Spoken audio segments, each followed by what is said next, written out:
Trovarci l'onorevole Antonio Di Pietro Evviva. dell'Italia dei Valori. Evviva. Buonasera Di Pietro, ben ritrovato. Buonasera a lei, buonasera al direttore, Buonasera. come si dice, a tutti. Dove sta? Eccolo qua, a tutti gli ascoltatori. Accomodati qua. E sei tornato dalla Sardegna? Ti ho visto fare il caffè in Sardegna. No, dico, direttore, sono alla tua destra, Capisci a me? Sei tornato Alla tua sinistra però. Sei tornato Di Pietro dalla Sardegna, che ti vedevo fare il caffè. Mi hanno dato un giorno di permesso per venire apposta da te. Ah, ecco, molto bene. L'hai visto fare il caffè il direttore? Bravissimo. E Tutto quello che fa Di Pietro lo fa bene. Hai capito, no? È quello che non fa che fa male, capisci? Berlusconi è ancora protagonista. Merito di chi o per colpa di chi? Ma guarda, che il sistema... Buonasera a tutti, innanzitutto, non so, tanto per darci il ben arrivati e il ben trovati tutti quanti, è da tanto che non venivo qui. Io personalmente, pur essendo il fondatore di un partito cosiddetto minore, è stato anche un partito medio a un certo punto, poi per qualche puttanata che ho combinato io, tipo candidare qualche persona che non meritava, è diventato anche un partito minore. Questa idea che si stia andando verso un sistema bipolare, la condivido, così come condivido l'idea che si vada verso un sistema che guardi un po' più i programmi che le persone. Ora, che si chiama Berlusconi, si chiami Renzi, voi stessi nel presentarci tutti quanti avete presentato, per esempio per il centrodestra, una persona che fa politica, che ha 30 anni, Renzi ne ha 39, il nostro nuovo segretario del Partito d'Italia Valori ne ha meno di 40 anche lui. Cosa voglio dire con questo? Voglio dire che l'importante è che cosa si vuole fare per il Paese. Rivoluzione liberale, ha detto Feltri, cioè in concreto in questi 20 anni ha governato la destra e ha governato la sinistra. Magna, al di là di quelli che hanno magnato i politici non si è magnato niente. Che dice, siamo rimasti lì. Quindi ora che chiunque sia, come si chiami, dice Di Pietro, faccia qualcosa. Se il ministro del Marocco è ubriaco non è impossibile, perché tanto in Marocco non si beve. Di Pietro... Si è mai andato dal ministro della funzione pubblica in Italia per farti dare il certificato di nascita? No, io mai. Allora, chiediti il perché. Adesso, voglio dire, io non voglio entrare nel merito perché mi sono rotto le scatole, mi sono rotto, stai leggendo un'ansia. C'è un'ansia. Però forse è il caso che occupiamo un po' di tempo per occuparci degli italiani.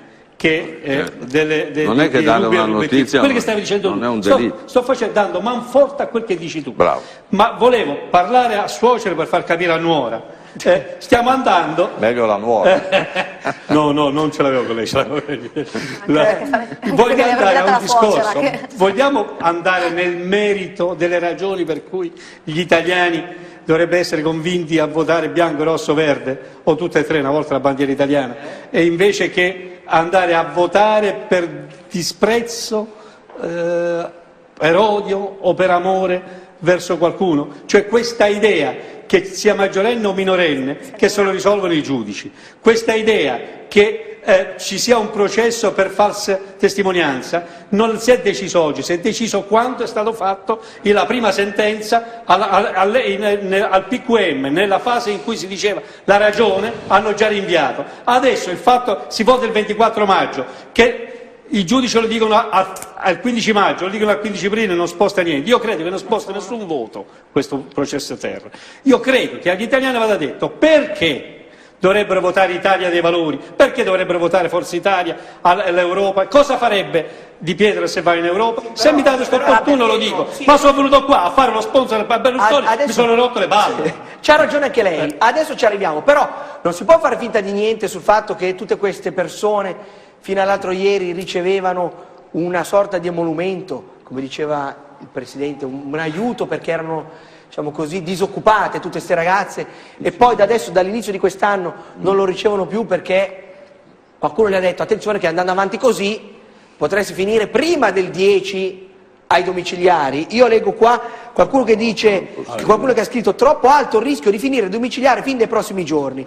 Avrebbero intimato così gli avvocati Ghedini e Longo. Il capo rischia di finire domiciliare anche prima se i giudici si convinceranno che il reato c'è stato davvero. Succede così a tutti quanti, che si chiamava Di Pietro, Anche se si chiamava Di Pietro, no, Giovanni certo. Francesco, se il reato c'è stato, è bene che se noi avessimo un po' più di certezza della pena, di certezza del diritto, forse nel nostro paese si va meglio, ma lasciamo decidere ai giudici.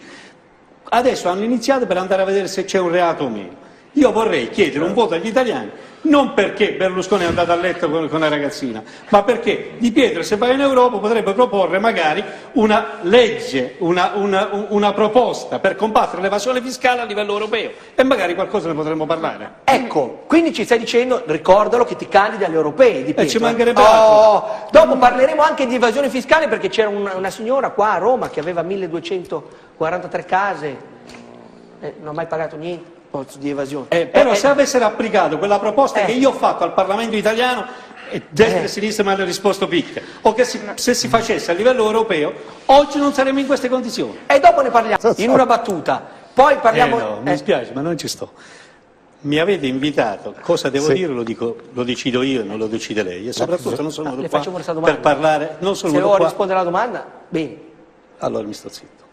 Allora mando la pubblicità e riprendiamo dalla legge elettorale. Dopodiché, però lo dico subito, perché magari non mi vedono più dopo. No, magari non mi vedono più dopo, perché io non sono venuto qui a parlare di Berlusconi, sono venuto qui a parlare di cosa voglio fare in politica come Di Pietro, come Italia dei Valori, di qual è il problema dell'Italia in questo momento, di come io ritengo che debba essere affrontata il problema dell'economia, il problema della legge elettorale, il problema delle riforme, il problema dell'alleanza. Guarda che venire qua a parlare di questo, ma sono ben d'accordo con lei.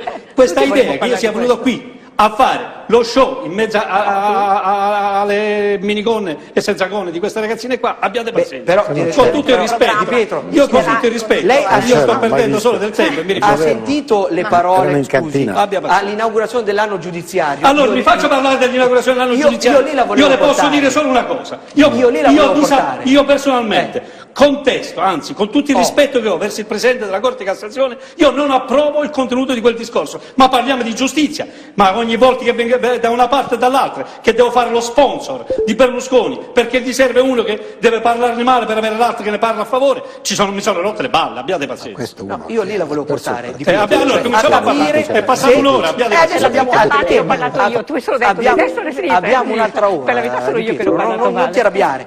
Dicevo, mandi la pubblicità e poi parliamo di qualcosa più serio, è giusto quello che ha detto Canzio per le toghe, è una gogna infamante oppure no? Allora parliamo di qualcosa di più serio, allora sono qui a discuterlo. Allora, dopo la pubblicità. Perché la giustizia non è un tema importante. Non sto parlando di giustizia. No, perché io avrei voluta invece la giustizia che ha avuto Berlusconi, una velocità e un'efficienza che addirittura ad aprile, via, immediatamente verrà deciso sui servizi sociali.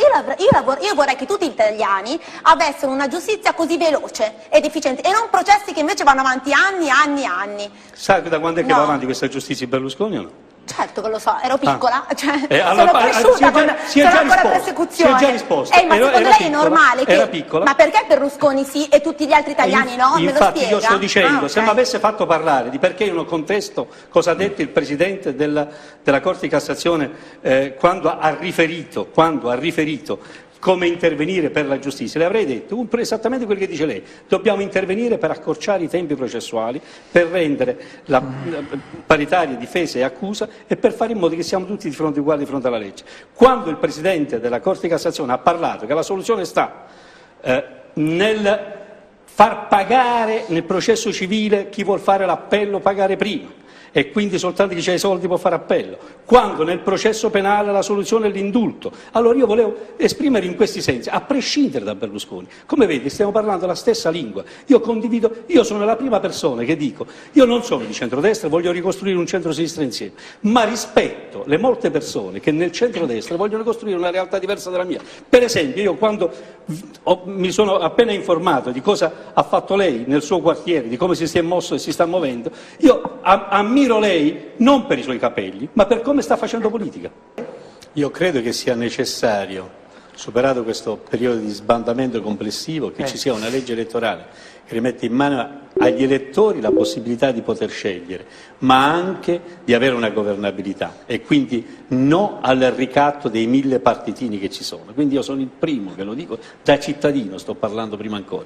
Io come Italia dei Valori mi presenterò alle prossime elezioni europee con l'impegno di raggiungere il risultato. Il mio impegno è quello di raggiungere il quorum, non quello di pretendere un quorum che mi fa comodo. Quindi in questo senso, come vede, non sono contrario a uno sbarramento che poi adesso stanno discutendo, invece del 5 potrà essere il 4, ma che ci deve essere una soglia che mette in condizione noi cosiddetti piccoli, non cosiddetti, senza detti, perché io ho vissuto il piccolo, il medio e l'aspirazione al grande. Allora, noi o abbiamo il coraggio, l'umiltà, la determinazione di conquistarci il voto, o pretendere di stare a scaldare la poltrona senza avere i numeri, io non lo ritengo giusto. Cos'è di questa legge elettorale che a me non piace? Non è che non piace il fatto, e qui parlo da ex PM, il fatto è che non ci siano le preferenze, perché le preferenze è una cosa bella in una società idilliaca, è una cosa meno bella in una società in cui c'è il voto di scambio, e in Italia il voto di scambio purtroppo ce n'è in abbondanza. Io personalmente, la proposta di Renzi, quindi è chiaro che idealmente vorrei il voto di preferenza, ripeto idealmente, ma mi scontro una realtà fatta di 1000 fascicoli che ho letto quando ero pubblico ministero e che raccontava un'altra realtà.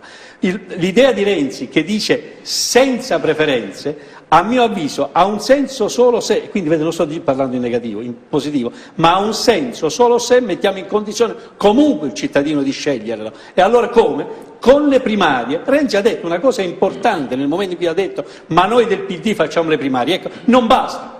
Perché oggi lo fa lui, domani non lo fa lui, perché oggi lo fa il PD, non lo fanno gli altri partiti. Io vorrei che ci siano o le preferenze con una soluzione non all'italiana, e credo che oggi come oggi non ci siano le condizioni, tanto per chiarirci, oppure che ci possa essere le primarie per legge aperte. Faccio un esempio per capire. Anche l'idea di primarie per legge di cui si sente parlare le piace, cioè potrebbe essere. Ma le faccio un esempio per capire, lo faccio un esempio per capire, anche qui parla suocera per dirla nuora. Perché è capitato a me, noi dell'Italia dei Valori siamo andati a votare le primarie, perché noi ci consideriamo un partito all'interno dell'area di centrosinistra e quindi a noi non ci piace questo accordo destra-sinistra, ma prendiamo atto che non ci mancano i numeri, in Parlamento come devono fare. Adesso però vogliamo andare alle elezioni e ricostruire un'area di centrosinistra. In quest'ottica io volevo anche partecipare, andare io stesso a votare le primarie, ma hanno detto tu no. Allora, facciamo un esempio, che tutti noi dell'area di centrosinistra, in un sistema bipolare che va verso il bipartitismo, capisco che lei mi dice così, però fammelo di questo, dopodiché non parlo più per le altre mezz'ore, quando parlerete di Berlusconi. Non si direbbe che non parli più. Abbiate pazienza. Berlusconi abbiamo archiviato e non si picchi, ha monopolizzato, ma io condivido. Chiuda, prego. Sto dicendo, faccio un esempio in Di Pietrese per capire che cosa sto parlando. Se io che mi riconosco in quest'area, ed è sicuro che mi riconosco in quest'area perché stiamo in tutto il territorio, nelle regioni, insieme al centro-sinistra, ho fatto parte 2 volte del governo Prodi, eccetera, io alle prossime elezioni, con il metodo che ha detto Renzi, posso candidarmi alle primarie o no? Perché non basta dire facciamo le primarie, se poi i nomi da partecipare alle primarie ce le mette le segreterie, siamo a punto da capo, ci vogliono primarie aperte di coloro che intendono riconoscersi in un programma o di centrosinistra o di centrodestra. Io parlavo delle candidature al Parlamento. Sì, allora nel momento in cui si fa, un accordo di coalizione... Scusa una cosa, per far capire a chi ci ascolta, nel momento in cui si fa una legge elettorale che si dice che c'è lo sbarramento del 5% e dell'8% per partecipare non solo alle elezioni, ma anche a essere rappresentanti dei propri elettori in Parlamento, se ci si impegna a stare nella coalizione e a starci anche dopo, non a cambiare. Noi partiti minori abbiamo il dovere di scioglierci. Parliamoci chiaro. Io mi riconosco in un'area di centrosinistra. Tu sei già stato nelle elezioni con noi, però poi mi pare che hai fatto il gruppo per conto tuo alla Camera, se ricordo bene. Con questo sbarramento abbiamo il dovere di scioglierci e fare una scelta di campo. Stiamo col centrodestra o stiamo col centrosinistra? Io voglio costruire e contribuire a ricostruire un centrosinistra unitario dove già sono al governo in tutte le regioni. In quest'ottica intendo partecipare alle primarie di coalizione che devono essere a stare insieme anche dopo. C'è la Godefaglia. No, non ce l'ho con te. Voglio solo di squisire. Di Pietro mi sta tendendo la mano, dite avvaletevi anche di noi. No, girati verso di me, scusa, ti sto parlando io. Abbi pazienza Di Pietro, sto parlando io. Ti ho detto, è giusto il tuo discorso se c'è una coalizione nella quale si stabiliscono ovviamente regole non arroganti di chi è più forte e non pretenziose di chi è più debole, elettoralmente parlando e non come qualità, e poi ci si impegna a stare insieme anche dopo, perché noi abbiamo fatto anche con i radicali nell'ultima legislatura, hanno fatto gruppo a sé, anche il PSI ha fatto gruppo a sé, non è Leale. Io direi che Di Pietro vi sta tendendo la mano, ascoltate che è la volta buona. In Europa la legge elettorale dice che ogni partito deve andare in proporzionale puro per sé. L'Italia dei Valori rivendica il proprio ruolo in Europa e ci voglio andare con una proposta precisa in materia di giustizia per rispondere alla collega. Infatti adesso vorrei chiedere a Di Pietro, visto che abbiamo la fortuna di averlo qui, che ci spieghi per quale motivo, mentre tutti ci aspettavamo chissà che cosa, Scajola è stato assolto. Cioè, noi siamo, non che ci dispiace, ma un po' stupiti, no? Magari Di Pietro ce lo spiega. Sarò brevissimo perché mi è stato raccomandato di essere questo, quindi solo sul piano tecnico. Sul piano tecnico io non so se poi faranno in appello e se in appello sarà ribaltata la sentenza, ma allo stato attuale il giudice ha semplicemente detto questo. Siccome il reato per cui è stato processato è il reato di cui all'articolo 319, cioè corruzione, intanto si risponde di quel reato in quanto il beneficio che hai ricevuto, che può essere denaro o altra utilità, nel caso di specie un prezzo sottopagato del valore della casa, sia stato dato in cambio di un qualcosa che lui ha fatto a qualcuno, sia che esso lecito che illecito. Corruzione diciamo se contro la legge o non contro la legge. In questo senso è mancato la prova che lui abbia commesso qualche cosa, ma semplicemente chi gliel'ha fatto genericamente per un favore. In questo caso il fatto, pure se c'è, è un fatto che c'è, che l'ha avuta a quel prezzo, non costituisce reato. Sul piano etico e morale saranno i cittadini a valutare. Perfetto, grazie. Abbiamo capito. La verità giudiziaria. Però Di Pietro dice, la giustizia dice questo oggi in attesa di un eventuale ricorso. Perché se viene, qualcuno si lamenterà dicendo ma probabilmente gli ha fatto in cambio, gli ha fatto sto favore, gli ha dato sta licenza, sto permesso, allo Stato non c'è prova di un corrispettivo e come tale uno gli ha detto tu sei, guarda che bei capelli bianchi che hai, ti faccio pagare la casa a metà. Per questo. Come è mai successo? Non ti chiami Scajola.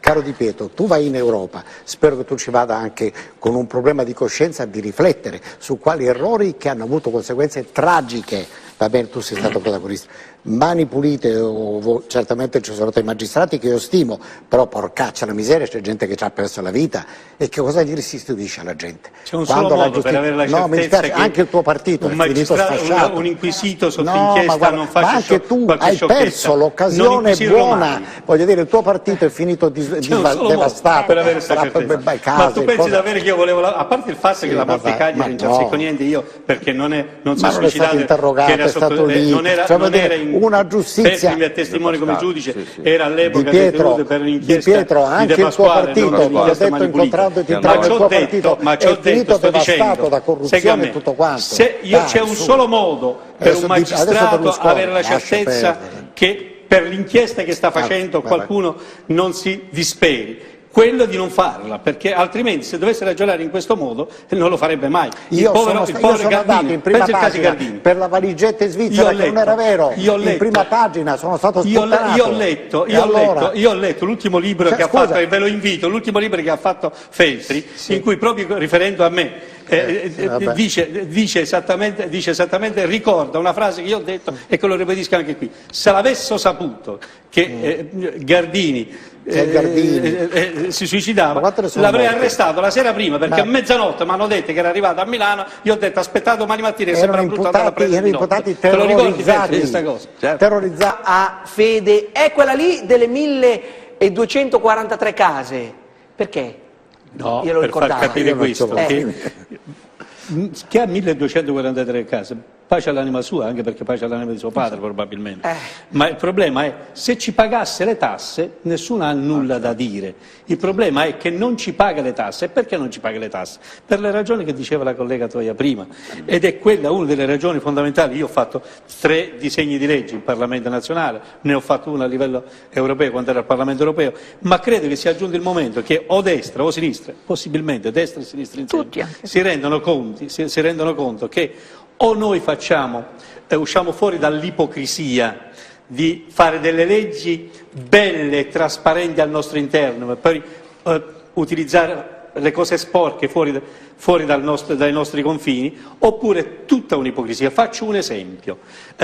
Andate a Liechtenstein, a Vaduz, ci sono più banche che cittadini, e però l'Unione Europea accetta che al proprio interno ci sia questo. Tutta l'Unione Europea, tutte le democrazie occidentali dicono che bisogna pagare le tasse, che bisogna fare un mare di moduli, eccetera, eccetera. Poi ci sono le isole Cayman, ci sono le Curaçao, poi ci sono le isole di Man, poi c'è appunto le Bahamas e così via. Cosa bisogna fare? Una convenzione internazionale, a cominciare dall'Unione Europea, come diceva prima la collega, che metta al bando economico, commerciale e finanziario queste realtà istituzionali e queste sovranità che vivono soprattutto per fare di nascosto quello che non puoi fare a casa propria. Sai che ce ne stanno 2 pure dentro l'Italia? Sì. Ah sì? Sì. Uno si chiama San Marino e uno lo Ioro, sì, Città del Vaticano.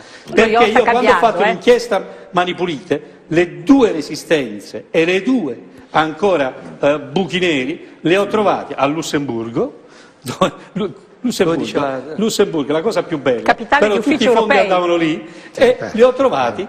Purtroppo quando sono arrivata a Città del Vaticano, meno male che c'è Papa Francesco adesso, però tanto per capirci, allora perché noi non stabiliamo una regola che ci deve essere un'apertura bancaria e un interscambio di informazioni all'interno di tutta l'Unione Europea? Questa è la battaglia che dobbiamo fare in comune. Allora che l'Armellini c'aveva 1243 case in Svizzera, non ce ne fregava niente, perché tanto avrebbe dovuto pagare lo stesso.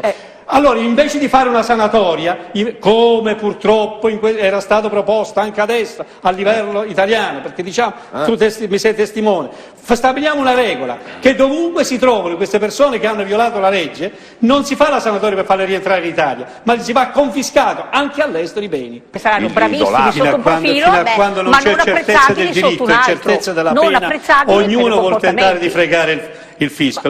C'è un solo modo da fare, bisogna avere la certezza del diritto e la certezza che non ci sono né sconti, né indulti, né condoni, né sanatorie. Quando tu hai questa certezza, allora una persona sa che dovrà pagare. Invece noi ogni volta, è un po' la destra, è un po' la sinistra, siamo stati al governo e abbiamo sempre chiuso un occhio nel fare una legge che, come hai detto tu, a livello europeo si deve fare, stabilire che qualsiasi parte va, in qualsiasi parte si va, bisogna, in qualsiasi parte si va, le 1243 case le dovevamo sapere. Quindi Feltri, per chiudere, questa cosa che dice Di Pietro, questo augurio, arriverà mai o si concretizzerà mai? Le cose buone non si fanno. Le cose buone non si fanno, quindi il nostro paese andrà avanti così. Sempre.